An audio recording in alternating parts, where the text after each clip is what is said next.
카메라 보세요. 1 몰빵 파이팅! 파이팅! 파이팅! 파이팅 하자. 파이팅 하자. 뭉쳐. 자, 찍겠습니다. 하나 둘 셋 파이팅! 박용구 화이팅! 파이팅! 파이팅! 반갑습니다. 자영도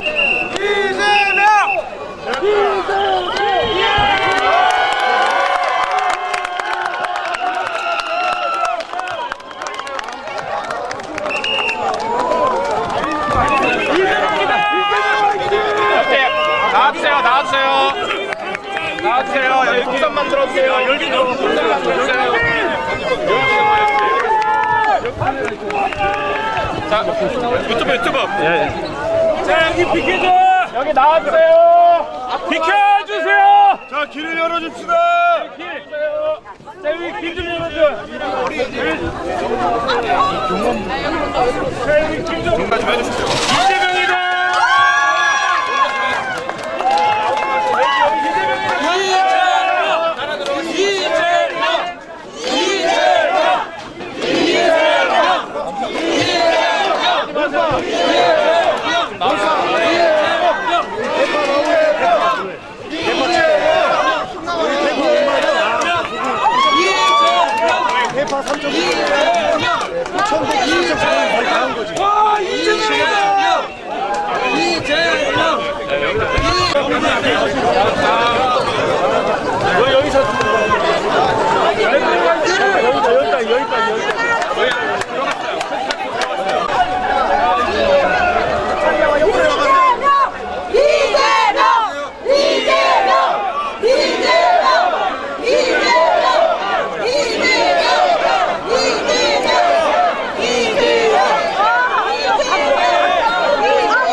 포천 시민 여러분, 그리고 혹시 같이 계실 가평 구민 여러분, 반갑습니다.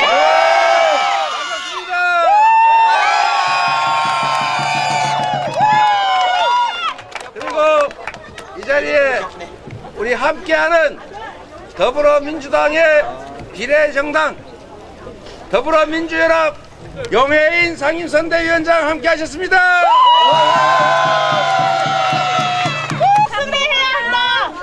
국민들의 명령 받고 있습니다. 윤석열 정권 심판해야 하는 이유, 여기서 다 열거하면 우리 여기서 오늘 밤새도 모자라겠죠? 네!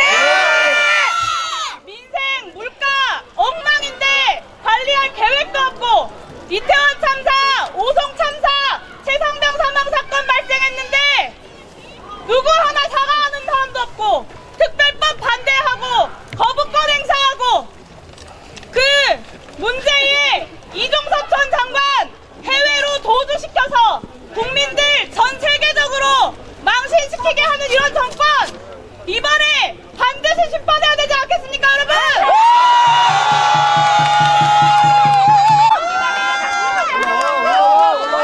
올라오세요. 오랜만입니다. 네, 안녕하세요. 서수만입니다. 몰빵 아시죠? 네! 제가 더불어 민주연합의 24번입니다. 아, 왜 근데 무슨 일이 아닌 게 제 앞에 23번까지 내가 봤더니 다 음악은 없으니까 다 같이 저 따라하시면 됩니다. 몰빵! 몰빵! 몰빵! 몰빵! 몰빵! 몰빵! 몰빵!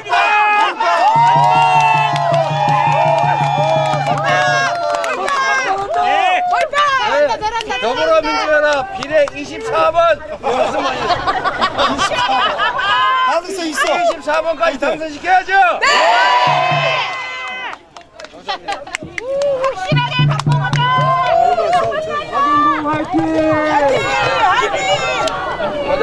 자, 우리 가평 포천을 대표해서 더불어민주당의 도구로서 국민 승리의 천병이 될 박용구 후보 소개합니다.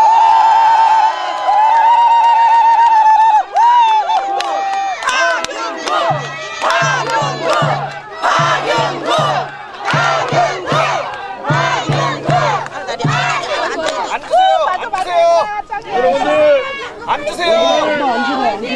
오늘 할머님 앉으세요. 불구하고 이재명 당 대표님과 함께 이 자리에 서신 시민 여러분과 당원 동지 여러분께 진심으로 감사의 말씀드립니다.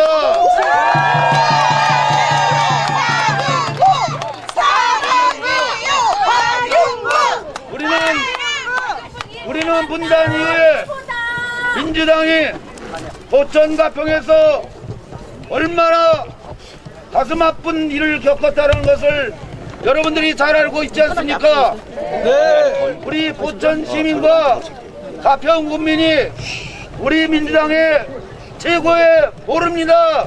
맞습니까?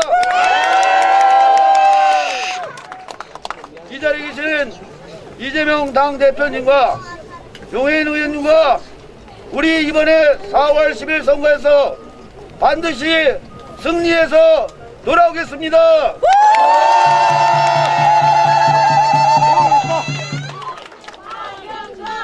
박용구! 박용구! 박용구! 박용구! 박용구! 다 같이 힘차게 함성을 지르겠습니다. 저 뭉치면 산다, 흩어지면 죽는다. 한번 해보겠습니다. 다 같이 뭉치면 산다! 흩어지면 죽는다! 혼자 다 하면 어떻게 하십니까? 자, 한번 해보겠습니다. 뭉치면 산다, 흩어지면 죽는다! 다 같이 박수 힘차게.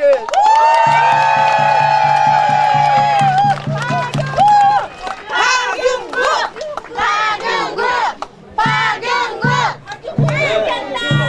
자, 포천 시민 여러분, 네! 가평 국민 여러분, 이번 4월 10일은 무슨 날? 심판하는 날이죠. 주인이 주인 노릇을 해야 주인 대접을 받습니다. 맞습니다! 모습이나 종을 고용해도 엄하게 잘하면 잘했다고 하고 못하면 벌을 줘야 열심히 자기 역할을 합니다. 그런데 아무리 개판을 치고 엉망진창을 만들어도 야단을 치지 않거나 주인을 배반하고 도둑질을 해도 제재를 가하지 않으면 아 이래도 되나 보다 생각을 하거나 아니면 주인 알기로 우습게 알아서 머리 꼭대기에 올라앉습니다. 그렇지 않습니까? 그런데 지난 2년 동안 윤석열 정권은 우리 국민이 부여한 권력과 우리 시민들이 국민들이 낸 세금으로 무슨 일을 했습니까? 아무것도 안 했어요! 한 일이 없어요! 좋은 일은 없고 나쁜 일만 있는 것 같아요. 꼴보기 싫어 죽겠어요. 경제 완전히 망쳤죠? 우리 민생 완전히 파탄났죠? 평화는 어떻습니까? 전쟁 위기까지 가고 있지 않습니까? 자유로운 나라, 평화로운 나라가 이제 국제적인 웃음거리가 됐어요. 세계 모범적인 민주국가 대한민국이 이제는 독재화가 진행된다고 공식 발표할 만큼 국제적 망신거리가 됐습니다. 우리가 수십 년간 정말로 피와 목숨을 바쳐 만들어왔던 이 나라 민주주의가 세계 웃음거리가 됐는데 단 2년도 걸리지 않았습니다. 누가 이렇게 만들었습니까? 윤석열! 책임을 물어야죠. 바로 그겁니다. 우리가 주인임을 보여줘야 됩니다. 주인이 그렇게 호락호락한 존재가 아니라는 것을 주인을 배반하거나 주인을 탄압하거나 심지어 주인을 공격하고 이렇게 해도 살아남을 수 있다라고 생각하지 못하게 해야 합니다. 바로 4월 10일이 회초리를 드는 날입니다. 책임을 묻는 날입니다. 심판하는 날입니다. 맞습니까? 여러분 준비되어 있죠? 확실하게 심판할 준비되어 있죠? 4월 10일은 국민의힘과 더불어민주당이 경쟁하는 날, 대결하는 날이 아닙니다. 그날은 국민과 국민을 배신하는, 국민을 업신여기는 국민의 힘과의 대결입니다. 국민이 이 나라 주인임을 증명하는 날입니다. 국민이 승리하는 날입니다. 맞습니까? 국민이 승리해야 합니다. 국민이 주인이라는 걸 뚜렷하게 선포해야 합니다. 그리고 말로만 해서는 안 되지 않습니까? 훌륭한 도구가 있지 않습니까?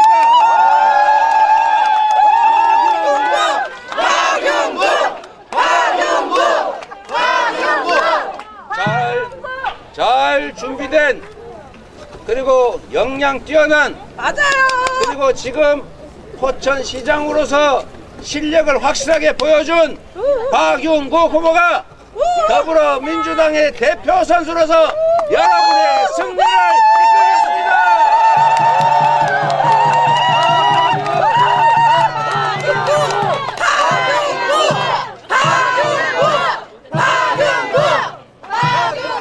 제가 오는 길에 하나로마트 가가지고 진짜 대파 얼마나 한번 사봤어요. 대파 왔습니다. 870원. 얼마야? 3,900원. 3,900원. 와. 저는 한 1,000원 주면 살 줄 알았는데 4,000원 싼 거예요. 대통령이 가서 살 때는 875원이라니까 혹시 야당 대표가 가면 한 900원 정도에는 팔지 않을까 했더니 3,900원이었어요. 맞아. 설명을 주시니까 사오라 그래. 저는 물가가 얼마냐, 정말 875원이냐 아니면 8,750원이냐, 이것도 중요하다. 정말 우리 서민들이 얼마나 파 한 단, 감자 한 개 때문에 고통받는가 정말로 심각하지 않습니까? 맞아요. 장사 못해요. 저는 그 문제를 넘어서서 더 심각한 문제가 있다고 생각합니다. 여러분, 저 파 한 단 875원 하면은 농민이 살겠어요? 안 살아요. 저거 825원, 875원에 전액 875원 받고 농민이 공급했다고 칩시다. 농민은 뭐 먹고 살아요? 굶어 죽습니다. 이게 세상 물정이라는 겁니다.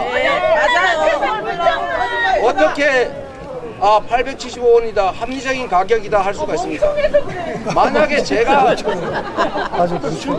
소위 시차를 갔더니 파 한 단이 875원 하면 이거 좀 이상한데 이랬을 것 같아요. 맞습니다. 톨다이가리라 그래. 사과 한 개에 10,000원 하지 않습니까? 네, 맞아. 1시간 알바하면 사과 한 개를 못 산다는 얘기입니다. 맞아. 1시간 최저임금이 10,000원이 안 되잖아요. 맞아요. 그런데 1시간 알바해가지고 사과 한 개도 못 사는 세상이 정상적인 세상입니까, 여러분?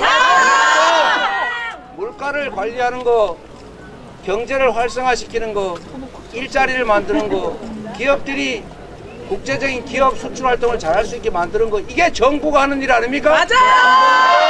그런 거 하라고 우리가 권력 맡긴 거 아닙니까? 맞아요. 그런 거 하는데 비용 쓰라고 세금 내지 않았어요? 그런데 그 세금과 권력을 어디다 쓰고 있습니까? 고속도로 위치 바꿔가지고 땅 투기하는 데 쓰지 않습니까? 맞아요. 아유, 말도 안 돼. 최상병 사건, 은폐 조작 사건의 핵심 혐의자, 피의자를 국민 세금을 들여가지고 해외로 대사로 보내지 않습니까? 맞습니다. 그거 우리 세금, 우리가 낸 피 같은 세금 아닙니까? 맞습니다.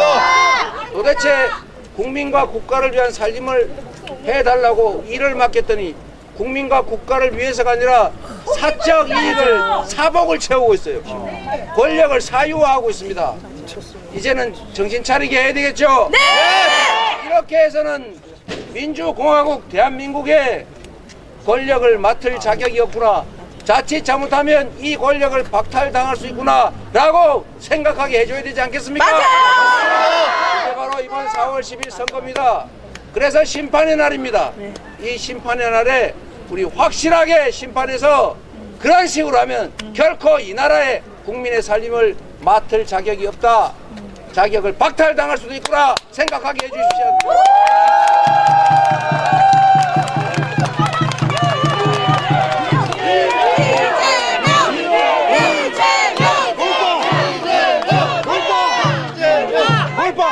여러분 2년 동안 살림을 이렇게 엉망으로 만들었는데 경제, 안보, 외교, 민주주의, 민생 뭐 할 거 없이 다 망가뜨렸는데 이래도 이렇게 엉망진창으로 해도 다시 국회의원을 할 수 있구나 권력을 유지할 수 있구나 이렇게 생각하면 그 다음에 또 뭘 하겠어요?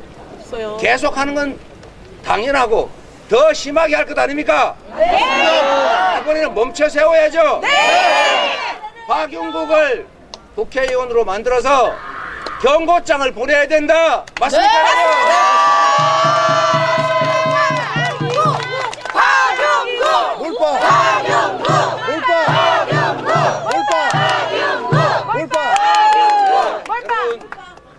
고맙습니다. 제가 여기서 잘하셨어. 원래 기자회견을 하기로 잘하셨어요, 진짜. 예정이 돼 있었는데 네. 그거는 좀 생략하고 우리 언론인 여러분들 혹시 준비된 질문 있으시면 간단하게 하고 저는 이동하도록 하겠습니다. 해결식 건강하세요. 없죠? 대표님 아까 하나로마트 가셔서 물가 가격도 보고 하셨잖아요. 그리고 지금 아까 하나로마트 가셔가지고 대파 가격도 보고 지금 물가가 너무 비싸다 이런 말씀도 주셨는데 그 민주당이 물가 상승률 2%로 이내로 유지하는 게 이제 당의 공약이잖아요. 좀 구체적으로 어떤 방안을 마련하면 좋을지 그 부분 말씀 좀 부탁드립니다. 우리 기자회견을 시간 잠깐 갖도록 하겠습니다. 네, 하나로마트에서 물가를 봤는데 물가를 2% 이내로 관리하는 구체적인 방법이 뭐냐 이렇게 질문을 해주셨어요. 어렵겠지요. 그러나 여러분 물가나 또는 수출 환경이나 생산 원가나 이게 그냥 시장에서 자기들끼리 알아서 정해지는 게 아닙니다. 예를 들면 지금의 물가가 이렇게 폭등하는 이유가 뭐냐 여러 가지 원인이 있죠. 거시경제에 영향을 받은 겁니다. 일단 수출이 안 됩니다. 수입이 엄청 늘어났지 않습니까? 적자가 전 세계 200위 규모로 우리가 떨어졌다고요. 세계 4위 흑자 국가였습니다. 그런데 1년 몇 개월 만에 적자 국가 200등을 넘어서서 북한보다 적자가 더 많이 난 나라가 됐어요. 저 죽어. 진짜 아유. 물가가 오르는 이유 중에 하나입니다. 두 번째로 생산 단가가 올라가지 않습니까? 예를 들면 전기요금, 공공요금이 너무 많이 올랐어요. 맞아요. 농가에서 생산을 하면 생산비가 너무 많이 올라가지고 일단 공급 가격이 올라갈 수밖에 없습니다. 이렇게 어려울 때는 공공요금을 억제해 줘야죠. 그러면 적자가 발생하지 않습니까? 그러면 재정에서 부담을 하니까 부담이 된다 그거 아니겠어요? 그런 거 하라고 우리 세금 내지 않았습니까? 맞아요. 그 낸 세금으로 엉뚱한 데 안 쓰고 아껴서 정말로 민생 물가 관리하는데 생산 원가 낮추는 데 쓰면 물가 관리에 도움이 되겠죠? 네. 맞아. 부자 감세 왜 해준 겁니까? 그러게요. 수십조 원의 부자들 감세해 줬잖아요. 그거 감세해 주지 말고 공공요금 억제하고 서민들 지원해 줬으면 물가 통제 되겠죠? 방법은 무수히 많습니다. 이게 회사 관계자들 불러다가 너 가격 낮춰 안 하면 혼난다 너 세무조사한다 이거는 효과가 없습니다. 잠시는 효과 있을지 몰라도 결국은 더 튀어 오르거든요. 경제 환경을 개선해야 되는 것입니다. 생산성을 올려야죠. 똑같이 파 한 단 생산하는데 1,000원이 2,000원이 든다 이러면 1,800원으로 생산할 수 있게 지원을 해줘야 됩니다. 예를 들면 생산 기술 지원을 해줘야 돼요. 맞아요. 그런 게 R&D 예산입니다.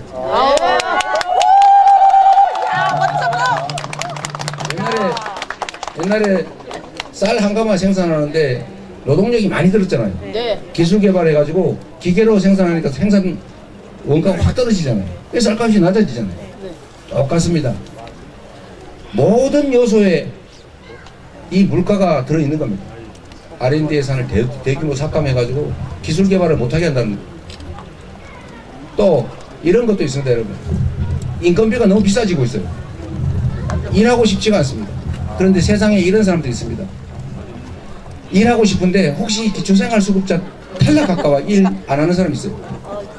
그런 사람들한테 일하게 하는 방법이 있습니다. 약간 복잡한데 생각하면 해보세요. 우리가 기초생활수급자를 골라가지고 너 소득 없지, 너 재산 없지, 그러니까 한 달에 1인당 54만원 지원합니다. 선정이 되잖아요. 일하면 어떻게 돼요? 탈락하죠. 절대 일 안 합니다. 그런데 만약에 바꿔가지고 이렇게 한번 생각해 보세요.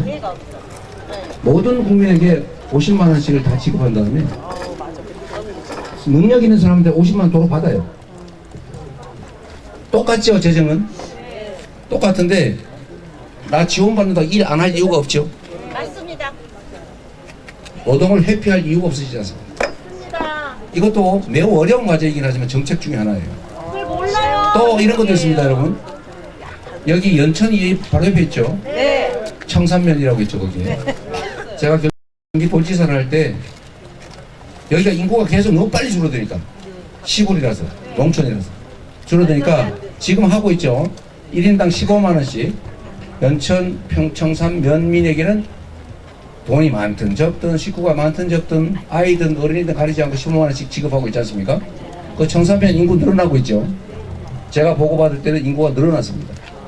잘 모르시는 모양이네. 네. 청산면으로 이사 가세요. 땅이 없어. 안 돼요. 청산면으로 가면 거예요. 네 명이 가족이 예를 들면 2명 또 4명이면 월 30만원, 60만원을 받습니다. 지역 화폐로 지급을 해요. 그 동네에서만 써야 돼요. 그래서 내가 듣기로는 거기 미용실, 이발관 이런 것도 생긴다고 하더라고요. 가게가 생긴대요. 인구가 늘어나니까. 그 동네에서만 써야 되니까. 그럼 그 동네가 살겠죠. 그러면 그 동네에 가면 노는 땅 엄청나게 많죠. 그런 사람들한테 생산을 하게 하면 생산량이 늘어나겠죠. 물가에 영향을 줘야 안 줘요. 모든 요소가 이렇습니다. 물가를 2% 이내로 관리한다. 성장률을 3% 선까지 끌어올리겠다. 우리가 세계 4대 경제 강국으로 가겠다. 5,000포인트 주가 시대에 만들겠다. 일본은 출생률 1을 회복하겠다. 우리가 1, 2, 3, 4, 5 공약 얘기하잖아요. 안 될 것 같습니까? 원래 물가는 이 GDP 성장률하고 맞아야 되는 거예요. 지금 성장률이 1점 몇 %인데 물가가 왜 이리 높습니까? 비정상 아닙니까? 네, 맞아요. 이 비정상을 방치하는 게 무능한 거 아닙니까? 맞아. 아유. 생산성이 1%가 늘면 물가가 1% 올라야 정상이죠. 이게 뭔가 비정상이라는 겁니다. 바보라서 그렇습니다. 관리를 못했다는 겁니다. 네, 맞습니다. 이게 정부의 역할이에요. 해주시기 방법은 바랍니다. 능력 있는 사람이 맞아요. 또는 의지 있는 사람이 하느냐 아니면 아무런 관심 없이 권력을 누리려고만 하는 그런 사람이 하느냐에 따라서 그래서 그 차이야. 맞아요. 천지 차이가 발생하는 것입니다. 네, 맞아요. 제가 그 말씀 맞아요. 제가 도지사 할 때 말씀드렸잖아요. 도지사의 1시간은 1,400만 시간의 가치가 있다. 제가 성남시장 할 때 이렇게 말했어요. 성남시장의 1시간은 100만 시간의 가치가 있다. 정말로 열심히 했는데 제가 무슨 특수기술이 있는 사람이 아니잖아요. 그냥 한 사람일 뿐이에요. 무슨 엄청난 특허 기술 가진 사람은 아닙니다. 그러나 성남이 바뀌고 경기도가 바뀌었다고 저를 이 자리까지 여러분이 보내주셨죠. 그런 사이가 있습니다. 그러니까 어렵지요. 어려운 일 하라고 권력 주고 맞아요. 어려운 일 하라고 세금 낸 겁니다. 네, 또 혹시 네. 마이크 쓸까요? 마이크 있어도 돼. 저 그동안 신안 말씀하시는 것도 그렇고 이번에 50만 원 말씀하시는 것도 그렇고 혹시 기본 소득을 좀 정규적으로 좀 내세우실 생각이신지 좀 궁금합니다. 그거 어떻게 아셨어요? 네, 상경집이. 우리가 이제 기본사회라고 하는 의제를 제가 가끔씩 말씀드리는데 이거 어디 혹시 흔히 하신 건 아니죠? 예측을 하신 거예요. 정빈이 말씀드리기가 바람이 빠져서 좀 그러긴 한데 제가 평소에도 가지고 있는 생각이 그렇습니다. 우리 사회는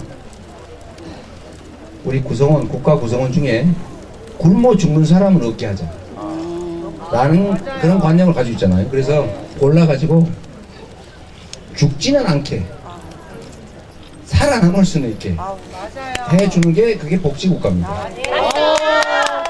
그런데 복지국가는 사실 너무 당연한 거예요. 근데 이 정도 수준을 우리가 만족해야 되냐, 정말 죽을 사람만 안 죽게 해야 하는 것밖에 우리가 못하느냐. 저는 기본적인 삶을 보장하는 사회 정도로 우리가 갈 수는 있다. 일정 선 이상의 기본적인 삶을 보장하는 사회로 우리가 가야 합니다. 그 중에 하나가 제가 기본소득 얘기를 했던 겁니다. 이거는 논쟁을 해서는 끝이 없어서 그런데 결국 우리 사회는 결국 그렇게 갈 겁니다. 앞으로는 여러분, 일하는 사람은 일해서 노동소득을 얻어서 살아야 한다. 일하지 않는 자는 먹지 마라. 이건 뭘 전제하느냐면 모든 사람이 원하면 일할 수 있다는 대전제에서 하는 얘기입니다. 우리는 그런 세월을 살아왔어요. 일하고자 하면 일할 자리가 있었습니다. 필요한 거를 인간이 일하면 생산해내고 그만큼 필요했는데 이제는 과학기술의 시대가 옵니다. 제가 2000에 하이닉스를 갔더니 약 30조 원을 들여서 지은 공장에 직접 일하는 사람은 60몇 명인가 밖에 안 돼요. 뭔 얘기냐면 이제는 인공지능 로봇이 일하는 시대가 됐습니다. 네, 맞습니다. 앞으로 그게 더 심화될 거예요. 그래서 앞으로는 인간은 두 가지의 노동을 합니다. 인공지능 로봇이 할 수 없는 인공지능 로봇을 개발하고 관리하는 고도의, 그 이상의 고도의 노동. 중간을 건너뛰어서 인공지능 로봇이 할 수 없는, 그거보다는 더 싼 노동. 기계를 써서 하기에는, 그러니까 기계가 더 비싸서 사람 노동력이 더 싼 거. 그래서 노동이 양극화된다고 합니다. 중간 부분 대부분은 인공지능 로봇이 생산을 담당합니다. 인간이 필요로 하는 것을 인간 노동으로 생산하던 시대를 우리는 지금까지 살아왔다면 앞으로는 대부분의 생산을 필요한 것을 기계와 기술이, 인공지능 로봇이 생산하는 시대로 접어듭니다. 일을 하고 싶어도 일할 수 없어요. 일할 자리는 로봇을 쓰면 비싸서 로봇 쓰는 것보다는 더 싸게 쓸 수 있는 노동 영역, 그야말로 하급 노동, 네, 그런 거. 그 다음에 로봇을 관리하거나 로봇을 개선하거나 이런 아주 고차원 노동, 이 노동밖에 없다. 대다수 사람들이 일하고 싶지만 일할 수 없는 시대가 온다. 그러나 그럼에도 불구하고 소수가 일하지만 인간이 필요로 하는 것은 다 생산해낼 수 있는, 조금 유식한 말을 하자면 한 개 생산비가 제로인 시대가 온다. 즉 한 개 더 생산하는데 돈이 더 안 들어요. 그런 시대가 올 겁니다. 이미 일부 시작되고 있습니다. 일부 추가 생산하는데 비용이 더 안 들어요. 우리가 과거에는 추가 생산을 늘어가면 비용이 줄어들다가 어느 시점이 되면 그때부터 비용이 더 늘어나요. 그래서 여기가 생산의 끝이 되는 거예요. 근데 이제 앞으로는 생산을 하는데 추가 비용이 거의 안 드는 시대, 무한대로 생산할 수 있는 시대가 곧 옵니다. 그런 시대에 우리는 인간들이 일하지 않아도 그 과학기술은 우리 모두가 만들어 온 모두의 공공자산이잖아요. 거기서 생겨나는 것들은 최저한 일부는 기본적인 건 같이 나눠 가져도 아무 지장이 없는 그런 시대가 옵니다. 그 시대를 우리는 준비해야 돼요. 네, 그게 바로 기본소득입니다. 최저한의 소득을 보장하고도 얼마든지 이 사회를 유지하고 경제활동할 만큼 우리 사회가 충분히 발전했고 역량이 있다. 그래서 곧 그 시대를 우리 올 텐데 그 시대를 준비해야 된다. 그 중에 하나 핵심이 기본소득이라고 했습니다. 마지막 질문할까요? 없으면? 질문하겠습니다. 예. 아니요. 그 언론을 한번 해주니까. 언론사. 아 그래? 말 어디 먼저? 네. 네, 어제 서울수호의날이었는데요. 한동훈 비대위원장이 서해 수호의날에 북한 얘기 없이 일본 얘기만 했다 이렇게 말씀하셨는데 어떻게 보셨나요? 제가 그분 얘기는 뭐 반박하고 싶지 않습니다. 서해 날 우리도 입장을 다 냈습니다. 또 우리 기자분께서 찾아보시면 있을 겁니다. 네, 마지막으로 공들인 뉴스 최철규 기자입니다. 대표님께서는 경기북도 특별자치도에 대한 어떤 의견을 갖고 계실지 궁금합니다.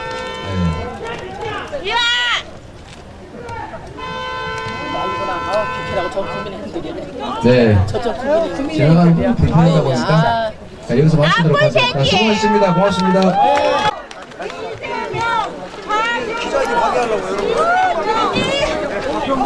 자, 함께 계신 여러분 뜨거운 박수 부탁드립니다. 감사합니다. 감사합니다. 잠시만요. 이것으로 기자회견 및 일정을 모두 마치겠습니다. 대단히 감사합니다. 건강히 돌아가시기 바랍니다. 빨리로 나와.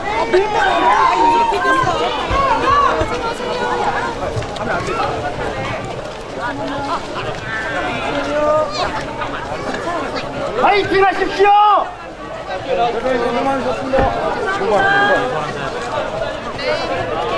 지나갑니다.